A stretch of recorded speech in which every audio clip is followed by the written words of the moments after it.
नमस्कार दोस्तों, कैसे हैं आप सब। उम्मीद करता हूं कि आप सब लोग स्वस्थ होंगे और अपनी पढ़ाई में व्यस्त होंगे। तो दोस्तों आज हम बात करने वाले हैं ब्रायोफाइटा के बारे में। तो चलिए देख लिया जाए ब्रायोफाइटा। देखिए एल्गी हमने फिनिश कर दिया, अब चल रहे हैं ब्रायोफाइटा पे। तो ऐसे ही पूरा एक एक करके पूरा हम सब क्या करेंगे, फिनिश कर लेंगे, ठीक है। क्योंकि अब इसमें क्या पढ़ना है आपको, जीनस तो पढ़ना नहीं है दोस्त, यहाँ पर हैबिटेट पढ़ना है, थैलस का स्ट्रक्चर पढ़ना है और रिप्रोडक्शन पढ़ना है, ठीक है। तीन ही बात करेंगे। तो चलिए देख लिया जाए ब्रायोफाइटा के बारे में। सबसे पहले अगर हम बात करें इसमें ब्रायोफाइटा में दोस्त, तो समझिए ब्रायोफाइटा में टर्म जो ब्रायोफाइटा था किसने सबसे पहले यूज किया था, तो term bryophyta used by Robert brown.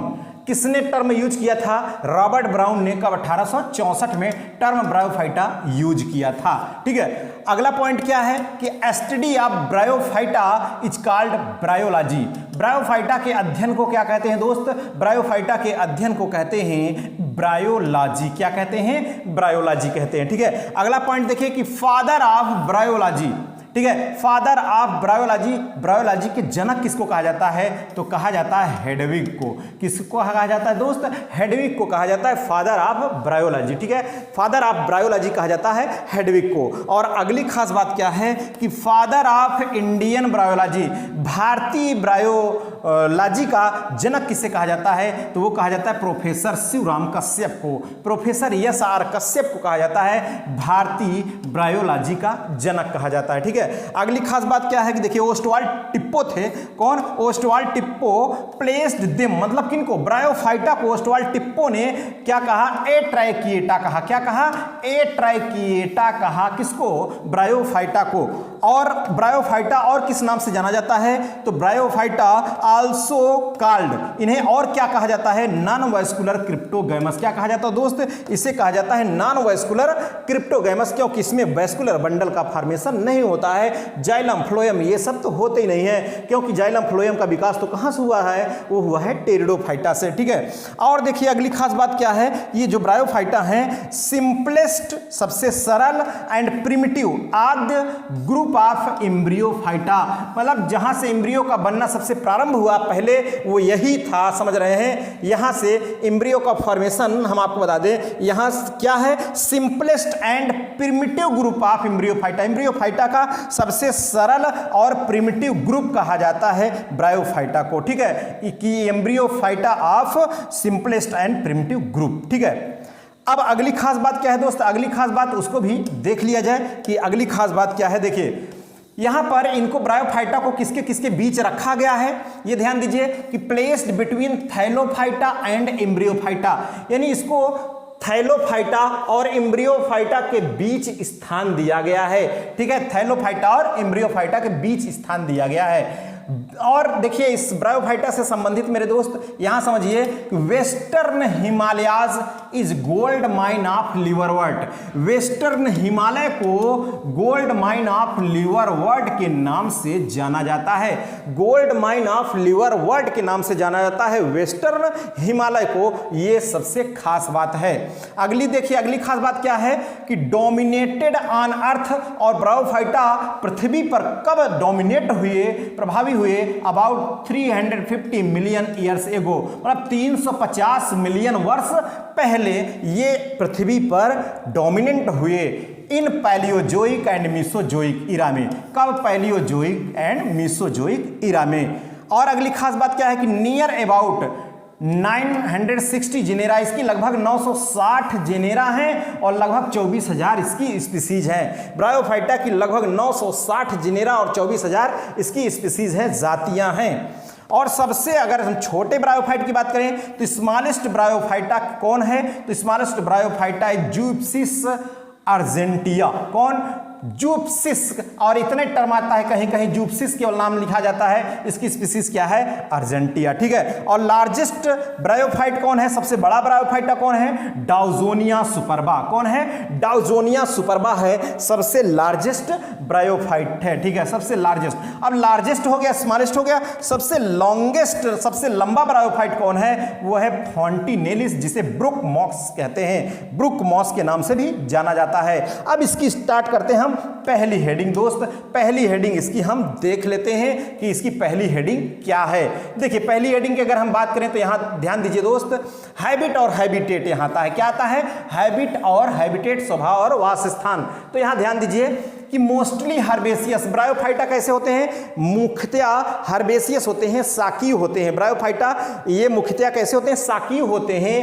And terrestrial prefer the moist and सैडी places. अगर ये स्थल पे हैं तो स्थल कहां होंगे? जहां पर नम और छायादार स्थान होंगे, अर्थात नम और छायादार स्थानों पर होते हैं। और आप जानते हैं किसे क्या कहा जाता है? इससे कहा जाता है एम्फीबियन ऑफ प्लांट किंगडम, पादप जगत का उभयचर कहा जाता है। क्या कहा जाता है दोस्त?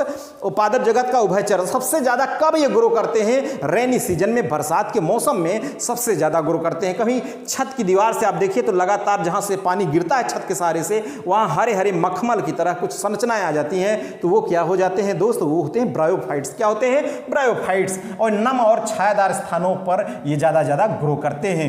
देखिए ग्रोथ ड्यूरिंग रेनी सीजन, इसमें सबसे ज्यादा जो वृद्धि होती है किस सीजन में? रेनी, बरसात के मौसम में। समझ रहे हैं? किस मौसम में? बरसात के मौसम में जो इस समय चल रहा है। देखिए they are first land plant, but ये सबसे पहले स्थलीय पौधे हैं, फर्स्ट लैंड प्लांट। बट लेकिन इसमें क्या है कि water necessary for growth and fertilisation, इसमें वृद्धि के लिए और निषेचन के लिए जल की अत्यंत आवश्यकता होती है दोस्त। इसमें निषेचन के लिए और वृद्धि के लिए जल बहुत ही आवश्यक होता है। ठीक है, जल की अत्यंत आवश्यकता होती है। इसे आप जानते हैं कि एम्फीबियन ऑफ प्लांट किंगडम कहा जाता है, पादप जगत का उभयचर भी कहा जाता है। और देखिए अब इसमें बात करते हैं कि कुछ ब्रायोफाइट्स हैं जो कहां कहां पाए जाते हैं संभवतः, उसकी बात कर रहे हैं। देखिए सबसे पहले बात तो हम करेंगे एक्वेटिक की। किसकी बात करेंगे दोस्त? एक्वेटिक की। जो जलीय ब्रायोफाइट हैं, जो जल में मिलते हैं, इनकी कुछ जातियां देखिए, देख लीजिए। सबसे ज्यादा आजकल जो पूछा गया है एक्वेटिक ब्रायोफाइट में, वो पूछा गया रिक्सिया फ्लूइटेंस, जो कि एक जलीय जाति है। इसके अलावा देखिए कौन है जलीय जाति? रिक्सियोकार्पस, रिक्सियोकार्पस नेटेंस भी है और रियली भी है। कौन है? रियली भी है। रिक्सियोकार्पस नेटेंस और रियली भी और रिक्सिया फ्लूइटेंस, ये तीनों क्या हैं? इसकी जलीय जाति है ब्रायोफाइटा की। ठीक है, अब यहां थोड़ा सा एक स्टार पॉइंट है कि ये उपनाम बहुत ज्यादा पूछा जाता है, बहुत ढेर सारे नाम हैं, समझ रहे हैं? लल्लू कल्लू ये सब नाम न रख करके स्फैग्नम को और किस किस नाम से जाना जाता है? तो स्फैग्नम को क्या कहा जाता है? पीट moss, turf moss, cot moss, bog moss. ठीक है, स्फैग्नम को 4 नामों से जाना जाता है, पीट moss, turf moss, cotton moss और बॉग मॉस। इन 4 नामों से भी जाना जाता है दोस्त। ठीक है, कि काट पीट कर, तू काट पीट कर बैग में रख ले भाई। तू काट पीट कर कहां रख ले? बैग में रख ले। और जो फॉन्टिनेलिस है, इसके स्फैग्नम तो पीट moss, turf moss, cot moss, bog moss हो गया, समझ रहे हैं? अब इसको फॉन्टिनेलिस को कहते हैं ब्रुक मॉस। क्या कहते हैं दोस्त? इसे कहते हैं ब्रुक मॉस कहते हैं। ये तो हो गए इसके एक्वेटिक। अब देखिए कुछ और इसके स्वभाव हैं, जैसे एपीफाइटिक हैं। क्या है एपीफाइटिक? एपीफाइटिक, फाइटिक मतलब प्लांट, एपी मतलब पौधे के ऊपर। ठीक है, जैसे फ्रूलेनिया है और रेड्यूला है और डेंड्रोसिरस है। ठीक है, डेंड्रोसिरस है, फ्रूलेनिया है, रेड्यूला, ये कैसे हैं? ये हैं एपीफाइटिक। कैसे हैं दोस्त? ये एपीफाइटिक हैं। और सेप्रोफाइटिक कुछ हैं, कुछ मृतोपजीवी हैं ब्रायोफाइटा, जैसे बॉक्सबॉमिया एफाइला, बॉक्सबॉमिया एफाइला पूछा भी गया है। और क्रिप्टोथैलस मिराबिलिस, क्रिप्टोथैलस मिराबिलिस और मिनियम हॉर्नम, ये तीनों प्रजातियां जो हैं दोस्त, ये तीनों प्रजातियां सेप्रोफाइटिक हैं। और कुछ जीरोफाइटिक हैं। देखिए जीरोफाइटिक कौन है? जैसे पॉलीट्राइकम हो गया, जिसे हेयर कैप मॉस कहते हैं। किसको? पॉलीट्राइकम को। और टोरुला डेस्टोरियम है, टोरुला डेस्टोरियम, पॉलीट्राइकम, ये कैसे हैं? जीरोफाइटिक हैं। कैसे हैं? ये जातियां जीरोफाइटिक हैं। तो इनको भी थोड़ा सा ध्यान रखिएगा दोस्त। ठीक है, क्योंकि इंपॉर्टेंट है। और ड्राई रॉक्स में जो उगते हैं, ड्राई रॉक्स वाले कंडीशन में, वो कौन है? पोरेला प्लेटीफाइलम है। पोरेला प्लेटीफाइलम कहां उगता है? ड्राई रॉक्स में। समझ रहे हैं? ड्राई रॉक्स में। चलिए कुछ क्वेश्चंस हम आपको बोलते हैं, देखते हैं शायद ये क्वेश्चंस आप कर पाते हैं कि नहीं दोस्त। तो देखिए जरा ये क्वेश्चंस को, कि ये क्वेश्चन आप बिल्कुल कर पाते हैं कि नहीं, इसको थोड़ा सा ध्यान दीजिए। ये प्रश्न है दोस्त, ये प्रश्न देखिए हल हो जाएगा दोस्त। देखिए इस प्रश्न को ध्यान दीजिए, क्या कह रहा है इस प्रश्न में? कह रहा है कि ब्रायोफाइट्स आर ऑफ ब्रायोफाइट्स होते हैं, ब्रायोफाइट्स हैं, कैसे हैं? कह रहा है कि नो वैल्यू एट ऑल, इनका कोई भी मूल्य नहीं है, मतलब इसकी उपयोगिता नहीं है। कह रहा है ग्रेट इकोलॉजिकल इंपॉर्टेंस, दूसरा में कह रहा है कि इसका महान पारिस्थितिक महत्व होता है, महान पारिस्थितिक इसका महत्व होता है। कह रहा a lot of aesthetic value, बहुत सौंदर्य मूल्य होता है, सौंदर्य प्रसाधन में इसका मूल्य है, समझ, इसके की वैल्यू है। और कह रहा है ग्रेट इकोनॉमिक वैल्यू, इसका आर्थिक रूप से इसकी वैल्यू होती है। तो इसका सही उत्तर क्या होगा दोस्त? इसका राइट आंसर क्या होगा? बिल्कुल बताइए इसका सही उत्तर क्या होगा। ऐसे क्वेश्चन अगर दे दिया तो इसका सही आंसर क्या होगा? तो दोस्तों आपको बता दें इसका राइट आंसर होगा B number, great ecological importance. Great ecological importance में इसकी अत्यंत भूमिका होती है। ठीक है, अगला क्वेश्चन देखिए दोस्त, अगला प्रश्न क्या कह रहा है उसको भी देख लिया जाए। अगला प्रश्न देखिए, अगले प्रश्न की अगर हम बात करें दोस्त तो यहां देखिए ये 2 नंबर का क्वेश्चन है। कह रहा है simplest green land plant belong to, ठीक है, कह रहा है सरलतम जो ग्रीन लैंड हरी भूमि के पौधे से संबंधित है। हरी भूमि के पौधे से कौन संबंधित है भाई? सिंपलेस्ट ग्रीन लैंड प्लांट, प्रथम सरल स्थलीय पौधे किससे संबंधित है? कह रहा है फेनेरोगैम से हैं, टेरिडोफाइट से हैं कि ब्रायोफाइट से हैं कि थैलोफाइट से हैं? किससे संबंधित हैं? फेनेरोगैम, टेरिडोफाइट, ब्रायोफाइट्स और थैलोफाइट्स। तो इसका सही उत्तर क्या होगा मेरे दोस्त? इसका राइट आंसर, जी बिल्कुल, इसका राइट आंसर है ब्रायोफाइट। कौन? Bryophyte is the right answer, इसका सही उत्तर हो गया ब्रायोफाइट। अगला क्वेश्चन देखिए, अगले क्वेश्चन की अगर हम बात करें तो इसको भी आप ध्यान दीजिए दोस्त, क्या कह रहा है अगला प्रश्न देखिए। अगला प्रश्न में यह कह रहा है, यहां पर कह रहा है कि largest gametophyte is found in, सबसे बड़ा युग्मकोद्भिद पाया जाता है। सबसे बड़ा युग्मकोद्भिद किस में पाया जाता है? ऐसा यह प्रश्न कह रहा है। तो सबसे बड़ा युग्मकोद्भिद किस में पाया जाता है? कह रहा फ्यूनेरिया में, पाइनस में, सिलेजिनेला में, साइकस में। देखिए फ्यूनेरिया क्या है?